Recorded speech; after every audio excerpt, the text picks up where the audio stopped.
Lenguaje y literatura para segundo año de bachillerato. Vamos a nuestro libro de texto. Comenzamos lo que es la unidad 1. Esta unidad se titula Literatura precolombina. O sea que vamos a hablar mucho sobre la literatura que dominaban nuestros antepasados aquí en América. Lo que hacía antes de que Cristóbal Colón pusiera un pie en estas tierras. Comenzamos con la semana 1. Anticipación. Actividad 1. Esto lo vamos a hacer en parejas. Leemos el poema en voz alta y con la entonación adecuada. Esta se titula Con flores escribes. Vamos a ver qué nos dice sobre esto. Con flores escribe su Dios. Vamos a ver qué nos dice. Con flores escribes, dador de la vida. Con cantos das color, con cantos sombreas a los que han de vivir en la tierra. Después destruirás a águilas y tigres. Solo en tu libro de pintura vivimos, aquí sobre la tierra. Con tinta negra borrarás lo que fue la hermandad, la comunidad, la nobleza. Tú sombreas a los que han de vivir en la tierra. Esto por Nezahualcóyotl. Nezahualcóyotl nació en 1402, o sea que fue antes de la colonia. Fue gobernador y poeta de México antiguo.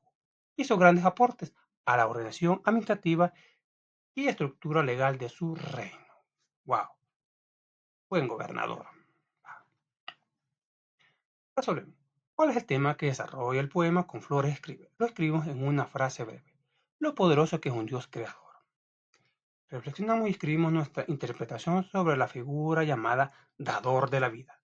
En el primer verso, ¿cuál es su importancia en la visión del mundo prehispánica? Que gracias a la voluntad de un Dios vivimos. Eso da a entender. O sea, que era un pueblo muy religioso, muy devoto. En una visión precolombina interpretamos el significado del verso subrayado. Tomamos en cuenta la información del ladillo, del poeta.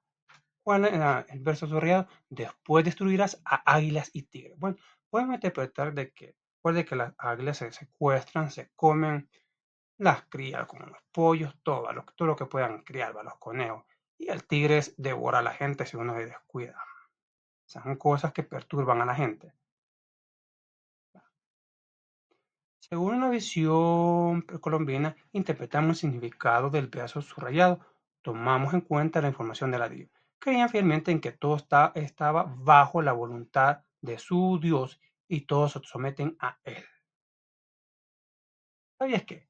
En el periodo prehispánico, los animales tenían un lugar importante en la visión del mundo de los pueblos. El tigre o jaguar simbolizaba la noche y a los hombres con poder. El águila se le relacionaba con el sol. Ambos animales se encontraban estrechamente vinculados al poder militar.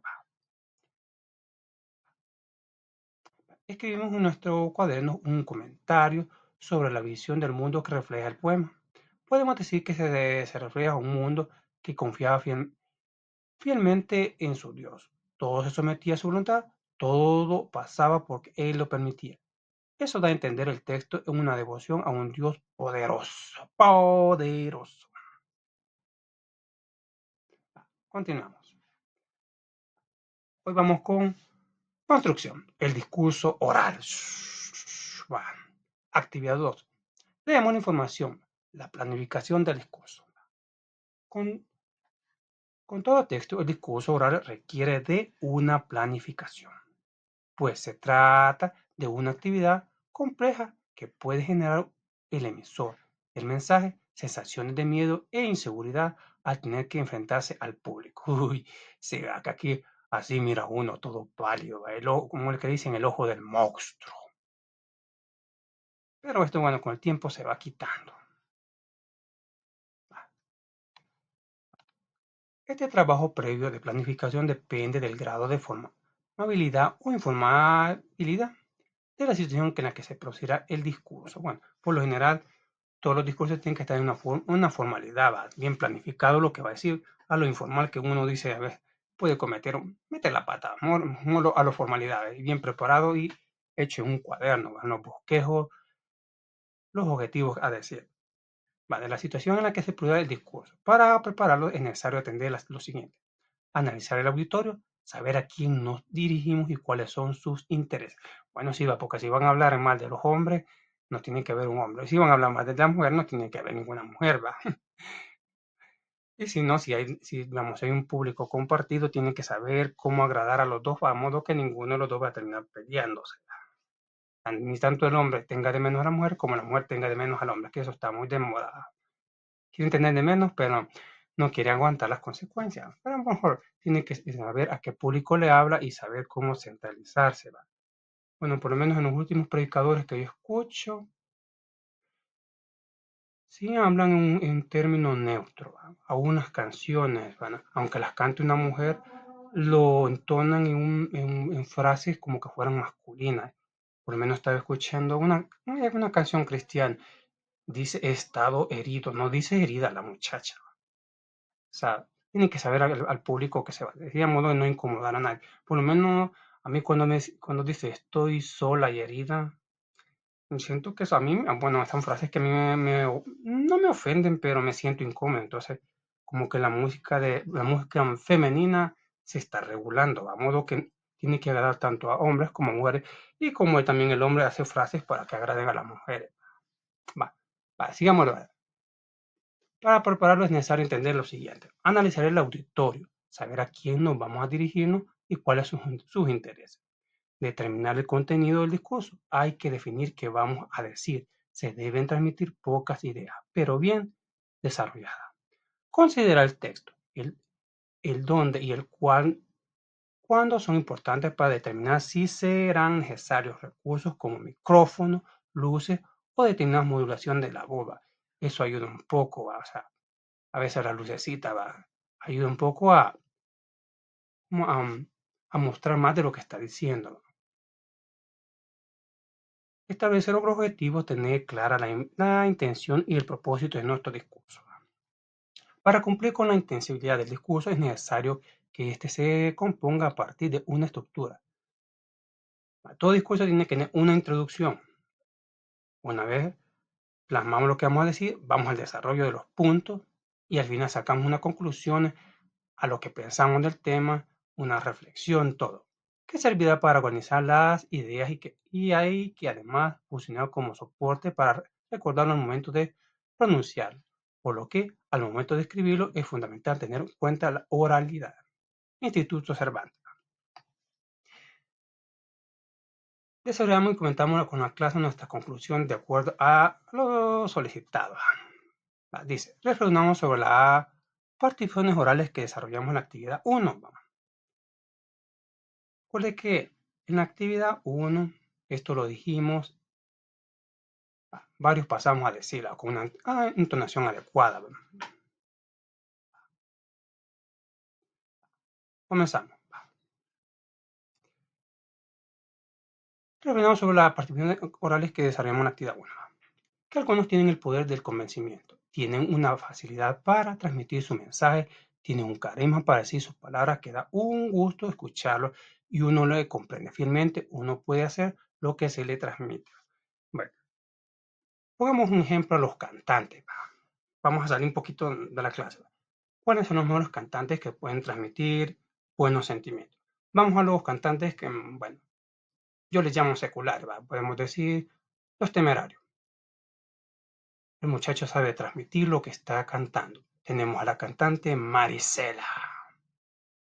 Sabía transmitir un buen mensaje. Tenemos también al Buki, Marco Antonio Solís. Sabe transmitir buenos mensajes de dolor, de tristeza. Bueno, vamos a la música cristiana. Por lo menos vamos a ver los cantantes que más me impresionan a mí. Tenemos a el cantante de los 80 y 90, Danny Berrío. Sabía transmitir lo que él estaba sintiendo. Bueno, por lo menos a mí una que dice brazos de amor, lo sentir en las nubes. Bueno, entre otros. Continuamos. Identificamos que elementos de planificación de un discurso pusimos en práctica de manera informal en la actividad 1. Repitiendo, pero identificamos que elementos de planificación en un discurso pusimos en práctica de manera informal en la actividad 1. Analizar el auditorio, saber a quién nos dirigimos y cuáles son sus intereses. En este caso, sabemos que a compañeros y a maestros. iba dirigido, pues tenía que convencer que se preparó, que pudimos transmitir algo, dejar un mensaje a los receptores, ¿va? O sea, como el poema es algo sentimental porque nos habla un poquito de la creación, ¿va? Siguiente, otro punto que encontramos, establecer el objetivo, tener clara la intención o el propósito de nuestro discurso. Uno de los objetivos que se propuso en transmitir, como era la devoción a un Dios, creador de la civilización antigua, como era su creencia religiosa, como era su fe. O sea, nosotros tratamos de transmitir que creían los, bueno, en este caso era el Norteamérica, ¿no? El imperio mexicano, ¿va? Antes de la colonia. Actividad 3. Leemos el siguiente texto. Vale, escuchemos lo que sí, ya, para los que están, digamos, en bachillerato general, y este es su segundo año, ¿va? Este es un discurso que les va a ayudar un poco. Bueno, los que van, damos, ya que están en bachillerato vocacional, sí, sí, todavía no les toca. Bueno, me acuerdo cuando me tocó llorar, ¿va? El discurso que me echaron hace muchos años en mi bachillerato comercial. ¿Va? Bienvenidos sean todos los que están presentes en esta singular tarde, decía Aristóteles en algún momento, que las raíces de la enseñanza son amargas. Sin embargo, la fruta es dulce. ¿Qué razón tenía?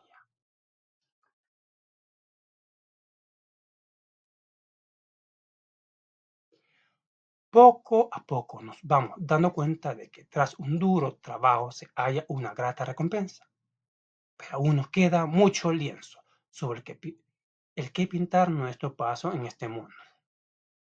Muchos de nosotros tomaremos rumbos distintos. Cada uno aporta algo a la sociedad de una manera u otra. Uno desde el campo científico, como medicina, ingeniería física, química, biológica. Algunos lo harán desde los medios de comunicación, expandiendo nuevos hallazgos encontrados sobre la historia de la humanidad. Unos cuantos harán un cambio motivado en la actividad física, la reflexión, el sentido filosófico. A fin de cuentas, todos tenemos la capacidad suficiente para hacer un pequeño pero importante cambio. A partir de este momento empieza otro capítulo para cada estudiante. Y con esto me refiero tanto a los que me vayan a graduarse como los que no. Ah, porque a fin de cuentas, esos compañeros han estado con nosotros estos años compartiendo risa, enfadados, alegría. Todos nosotros hemos conseguido dejar una huella indeleble en el lugar que ha sido nuestro segundo hogar durante tantos años. Muchas gracias por todo y que disfruten de la celebración. Steffi Valle. Bueno, este es un discurso que lo está diciendo una egresada de bachillerato. ¿Va? Se está dirigiendo a su público, a ex estudiantes, a ex bachilleres, vaya, ir a buscar un lugar en la universidad o digamos, en un técnico. Resolvemos. Identificamos las partes que conforman la estructura del discurso. Bueno, para identificar las partes que forman la estructura del discurso, vamos a regresar a la lectura. Retrocedemos. Esta parte de bienvenidos sería como una introducción hasta que tenía, bueno, introducción parte 1. Acuérdate que el discurso viene cortado en nuestras páginas. Aquí sería la parte 1 de introducción. La introducción todavía sigue aquí, donde dice y poco y donde dice mundo. Aquí sería introducción. Vamos con el desarrollo, comenzaría con muchos de nosotros tomaremos hasta enfadados alegrías. Ahí terminaría el desarrollo y la conclusión y despedida. Todos y un día de tantos años, hasta ahí sería la conclusión.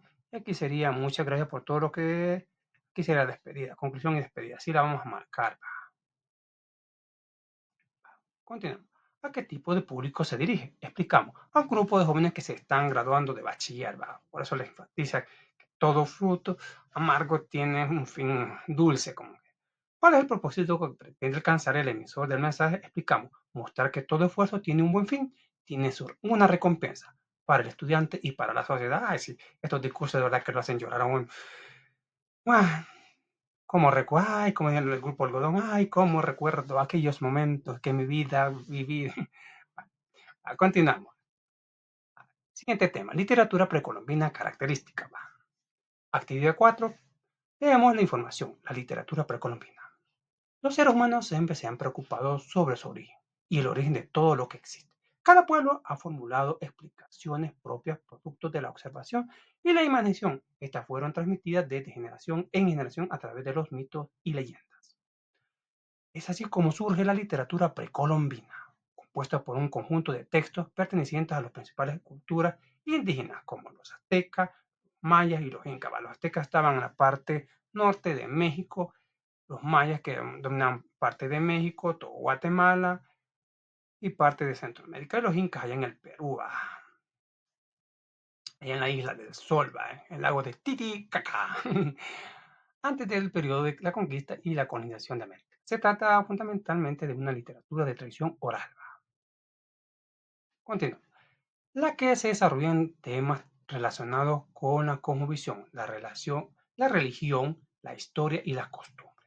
¿Qué significa cosmovisión? Visión o concepción global del universo. Expresa la relación de los seres humanos con dioses y el establecimiento del orden jerárquico del cosmos. Además, agrupa el conjunto de mitos que explican el origen del mundo. Wow, aquí tenemos lo que era más o menos un dios, un dios creador, una idea.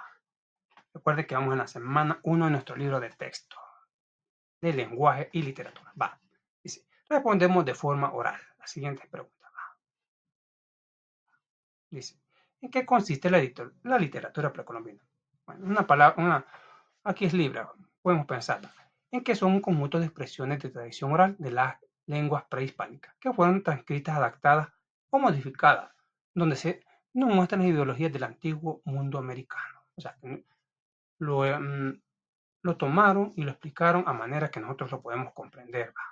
¿Qué características de esta literatura presenta el texto que leímos en la actividad 1? Se ubica a la persona en una relación recíproca de dependencia con las deidades, con los dioses. El autor se muestra como un gran devoto, un creyente de un dios al que llama dador de la vida, diciendo que con flores escribe con sus cantos de color a paisaje y sombrea las cosas. Le pone tanta confianza diciendo que eliminará todo lo que hace mal como el águila y el tigre, ¿vale? O sea, el águila y el tigre él lo ocupa como una metáfora, ¿va?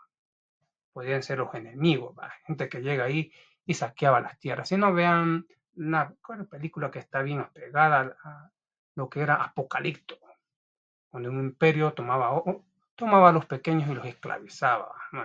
Qué película, algo sangrienta, ¿va? No apta para cardíacos, porque sí, de verdad, pone nervioso.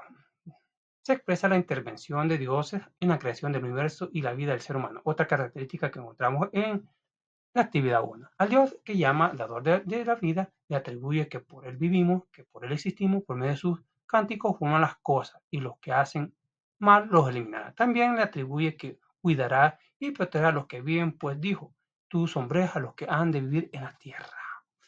Wow, bueno, hermosas palabras. A una devoción, va. Vamos con la siguiente, va.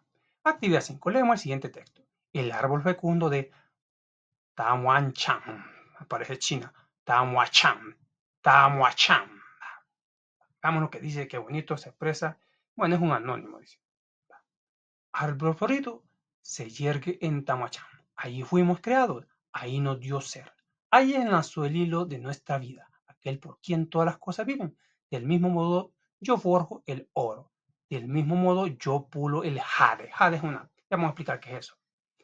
En mi hermoso canto, el cual si fuera una turquesa, como 4 veces nos hizo girar. Allá en Tomachán, aquel por quien todas las cosas viven. Anónimo de Huexo 5. Lo que podemos decir que, bueno, que la piedra de jade es una piedra ornamental, ¿va? Algo que se ocupa para hacer adorno, ¿va? Y el oro que sabemos que va. Y tenemos, va. Tamuachán, aquí tenemos una deidad, ¿va? De este árbol. Bueno, yo pensaba que de la madera, no, pero creo que se refiere cuando dice ¿dónde está aquel quien da todas las cosas? Del mismo modo, sí, ahí fuimos creados, ahí nos dio el ser, ahí, o sea, como que fuera de la resina de los árboles que de ahí formaron a la gente, así se pensaba. Hades es una roca ornamental. Xochilicán es el árbol de la vida. Tamuachán, Códice Tayeni Remensi, periodo colombino. ¿Sabías que Tamuachán es una ciudad mítica de los Olmecas?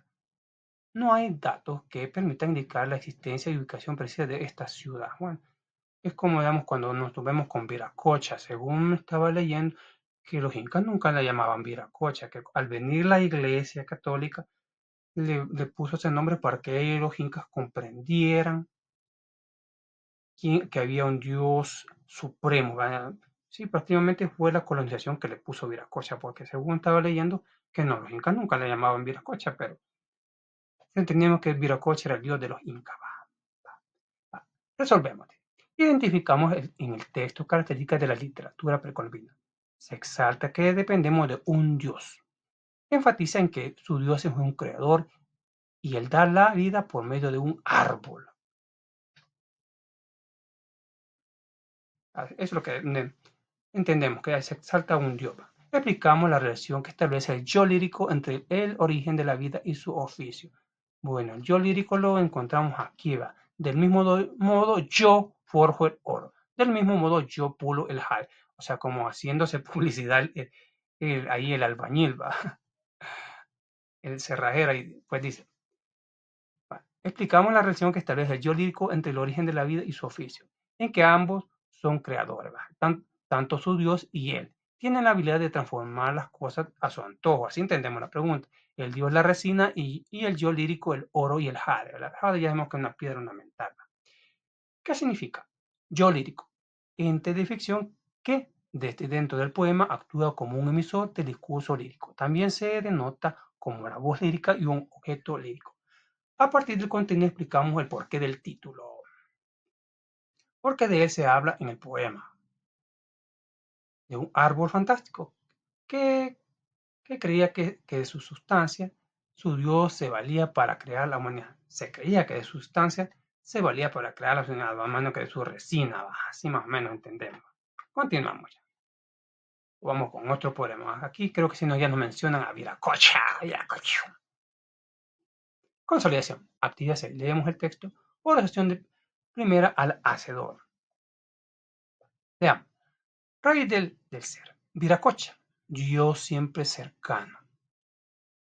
Porque, aquí pues, sí pueden tener razón porque supuestamente Dios se coloca con D pequeña y si lo están poniendo grande, sí, porque le estaban dando, cuando digamos con la colonización, le dieron una equivalencia Viracocha al Dios que tenían. Recuerde que nuestro Dios tiene muchos nombres como Yahvé, Yahweh, Jehová, Elohim. O sea que intentó darle un nombre. Recuerde que la frase más importante para todo cristiano es santificado sea tu nombre. Ahora nosotros tenemos que respetar los nombres que se le den, ¿va? Porque está santificado. ¿Va? Pero vamos a ver el nombre que se le dio. ¿Va? Oración primera al Hacedor. Raíz del ser, Viracocha, Dios siempre cercano, Señor de vestidura, deslumbradora, Dios que gobierna y preserva, que crea con solo decir, sea hombre, sea mujer, el ser que pudiste y creaste, que viva libre y sin peligro. ¿Dónde te encuentras? Fuera del mundo, dentro del mundo, en medio de las nubes, en medio de las sombras. Escúchame, respóndeme, haz que viva por muchos días, hasta la edad en que beba encanecer. Levántame, tómame tus brazos, y en mi cansancio auxíliame. Donde quiera que estés, Padre Viracocha. Miren aquí, pues, Padre Viracocha. Acuérdense que nuestro Dios todo se escribe con mayúscula. Sí, podría ser que lo que dicen algunas páginas, que sí, el nombre fue la Iglesia Católica quien puso Viracocha para que entendieran los incas y comenzarlos a evangelizar. Recuerda que nuestros pueblos eran politeístas, creían mucho en Dios y una forma de irlos evangelizando sin usar la violencia. Resolvemos y después socializamos con la clase. ¿Qué significa el atributo raíz del ser otorgado por el poema a Viracocha, el dios supremo de los incas? Explicamos a partir de nuestros conocimientos acerca de la cosmogonía. Que da gracias a Viracocha todo, que gracias a Viracocha todo existe, todo depende de, en otras palabras, lo llama padre de la creación. Bueno, todo depende de él, en otras palabras, de él. Aquí vamos a poner una palabra de él. En los versos Señor, de vestidura deslumbradora con cuál elemento de la cosmovisión inca compara el poeta el dios. Bueno, no tomemos en cuenta la pregunta, solo tomemos en los versos Señor de vestiduras y del flor. Expliquemos esto. Bueno, aquí siento que hay un pequeño error. Le han puesto una plica, pero aquí en el poema no está esa plica. Aquí es de un solo. Señor de vestiduras deslumbradoras, de un solo, no está separado. ¿Va? Así que vamos a poner. No da a entender que su dios es el sol, aunque averiguando un poco, sí en algunas páginas dice que Viracocha lo consideraban el sol, pero investigando más, supuestamente debajo de Viracocha estaba Inti, que era el sol, o sea, Viracocha estaba encima de Inti, pero en este poema sí se siente como que están comparando a Viracocha, que es el sol. No da a entender que Dios es el sol, que se viste de luz, y estos ropajes son los que nos dan la luz, o sea, Señor de vestidura deslumbradora. En los versos donde se encuentran fuera del mundo, dentro del mundo, en medio de las nubes o en medio de las sombras. ¿Cuál es la condición exclusivamente divina que quiere manifestar el poeta? Con esto nos da a entender que vaya donde vaya, su Dios está, no se puede escapar de él, porque posee una omnipresencia en todo el universo. Porque dice, fuera del mundo, no, ¿dónde te encuentras? Fuera del mundo, o sea, fuera de nuestro planeta, dentro del mundo, en medio de las nubes o en medio de las sombras. ¿Cuál es la condición exclusivamente divina que quiere un Dios omnipresente? ¿Sabes qué? La cultura inca Viracocha era el dios sol. Aquí está, bueno, según nuestro libro, que tenemos que respetarlo, ¿va? Porque todos nuestros libros son sagrados, todo libro. Viracocha era el dios sol, aunque encontramos que era Intiba. Al entrar en contacto con el catolicismo, con el pensamiento mítico prehispánico, pasó a ser considerado por los incas como un dios único y universal, al ser supremo creador de todas las cosas. O sea, una vez entró a la iglesia, y le dice el catolicismo, dice que Viracocha pasó a ser el dios universal. ¿Va? O sea, él absorbió a todos los dioses. O sea, tanto la iglesia tratando de unificar todos en sus dioses y quitar el politeísmo y convertirlos en monoteístas, en un solo Dios, ¿va? El Padre nuestro Señor Jesucristo. Entonces que Viracocha pasó a ser el Dios Sol, según lo que no te entender el problema, pero si buscamos información, debajo de Viracocha estaba en Tiva, el Dios Sol. ¿Va? Investigo la creación según la cultura maya para la siguiente clase. Vamos a ver un poquito el libro del Popol Vuh. Esto lo pueden encontrar en Wikipedia y en muchas páginas. Investigo el mito de la creación según la cultura maya para la siguiente clase. Bueno, recuerde que todo es largo, pero vamos a tener una idea. En la mitología maya, Tepehuah y Kulkukan eran los creadores del universo, los dos primeros seres que existieron. Entonces, sí, pero bueno, dejémoslo así porque sí, casi coincide con la Biblia, Adán y Eva, Tepehuah y Kulcadá. Luego los mayas, Tepehuah y Kulkukan son los creadores. Llevaron a cabo una conferencia en la que decidieron que para preservar la herencia debían crear una raza de los seres que los adorara. Bueno, nosotros no adoramos a Adán y Eva tampoco, ¿va? Ahí sí ya no coincidimos. Ambos se encargaron de dirigir el proceso en el cual se creó la tierra junto a los animales. Convocaron a otros dioses y crearon al hombre a partir del barro, pero no tuvieron éxito. Luego usaron la madera, pero este no tenía alma alguna. Fue el segundo intento de crear al hombre, pero resultó infructuoso. Por último, en el tercer intento crearon al hombre a partir del maíz con éxito. Bueno, bueno, eso ha sido todo. Muchas gracias por su atención. Nos vemos hasta la próxima. Muchas bendiciones.